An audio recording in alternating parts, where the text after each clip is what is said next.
In response to the theme Fragmented, I came up with a quiz-based app that is catered for preschool and primary school children.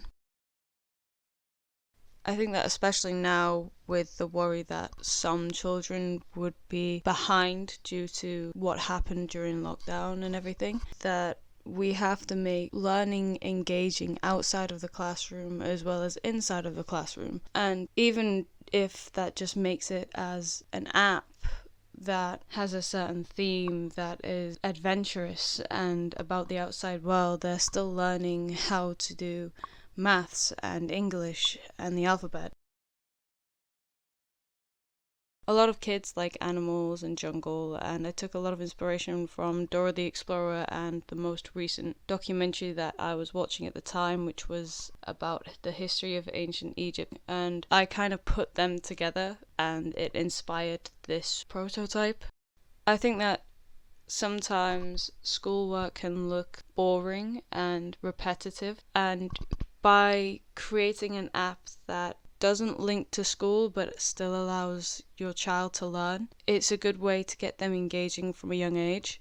So as a parent, you can set this up for your child by putting in their age range and their literacy and numeracy skills so they can get a quiz kind of catered to them, so they don't have anything too hard or too difficult, yet they will still be learning at an easy pace. I'd say the hardest aspect that I had to come up with for this prototype would be how I would reward the user. For anybody who has like quiz games, it's usually a level-based game, and for children, they won't comprehend the idea of levels. Therefore, I would have to reward them in a different way, which is why I ended up with the puzzle piece, which ended up being the achievement system.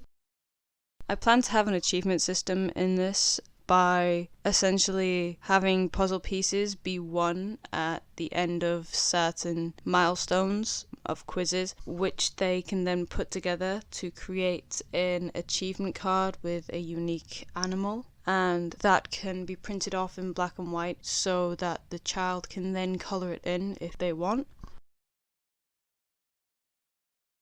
I made this app in response to the theme teamwork and was inspired by my fear of starting a Dungeons and Dragons game. I've always wanted to play D&D, but I have always been afraid to start, mainly because of how probably confusing it looks at first. I figured by creating something that inspires teamwork, I could make it easier and more accessible to people who are probably scared to start, just like me. I think a lot of people are scared of committing to these campaign type games because they can go on for quite a long time, and I think that just by introducing them to an hour long campaign, which it might be very quick, but it might also be fun, it could inspire them to look into committing themselves to this type of game a lot more. To start a game in this app, you can either join or create a server. By creating a server, you will technically be able to edit that server for the whole of your party, which would mean that you would be able to change the theme or the genre in which the story is set in, and also edit some of the character attributes. I think that for this prototype, it was especially challenging as there were quite a lot of details in these kind of campaign games, and I didn't know whether to condense it as much as I can to the basics. However, I felt like that by doing that, I would have lost something that D&D has, and it's a very important part of it to be able to have those details set out in front of you so you can make those decisions. I decided that the game should be mainly text-based, with some graphic maybe to give context to the information, just because then it might inspire a quicker decision time. I was also playing with the idea of adding a timer for each decision, but I don't think that would work, as there would be probably, depending on how many people are playing at the time, since I said that maybe 10 people could play max, it would be very difficult to make a decision between 10 people in, let's say, 30 seconds.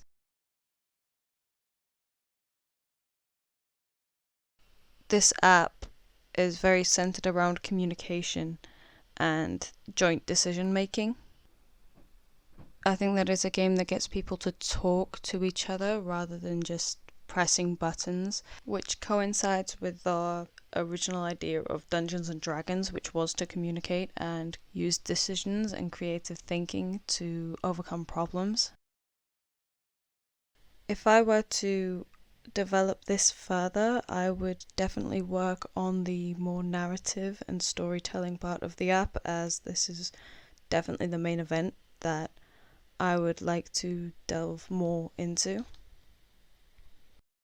For the theme of voice, I came up with an interactive companion app that will help battle loneliness within the elderly community. The app works as a companion or assistant, a lot like Google Assist, however it is more catered towards your well-being. The app will connect to a device of your choice or a device that you and your family have decided upon, and will also connect to your contacts in case you need to call somebody or text somebody, just so that you have that connection outside of talking to a device. I plan on it being interactive, as you can also create a list or an alarm or like a note, well, by voicing it rather than typing it, as a lot of people, they may have insecurities or may not be able to use their hands, therefore using a voice to interact with the app itself kind of gives it a meaning. I think being very social species, we do talk to each other and we talk to ourselves quite a lot if there's nobody in the room. I think the way we can battle loneliness itself is that if we have something to talk to, something that talks back, something that will interact with us and technically give us that companionship when no one else is around. Testing. 1, 2, 3. How are you today? To battle loneliness in old age, especially during lockdown, a lot of the elderly folk that we know, they have no one to talk to. They were told to self-isolate, and in doing so, loneliness has obviously crept up, and depression and mental health has, especially in the older generation. And even though we're coming out of it, there is still a long way to go to rectify these problems that have arisen during lockdown. I also plan on the app being able to connect to a Kindle or a book app in order to read aloud for the user, just to have some sort of like wind down time and some time where they don't have to talk, but they can just listen. I think probably it would be the same to develop as music as well, maybe fitted playlists that a family member has created for that person to be able to listen to. Good morning. It's 7 a.m. Let's see how you are right now. Reply with a yes or no to each question. Have you eaten this morning? Have you drank some water this morning? Have you taken your medication? Did you wake up in a good mood today? Is there anything that needs to be noted down for reminders today? And finally, would you like to hear today's list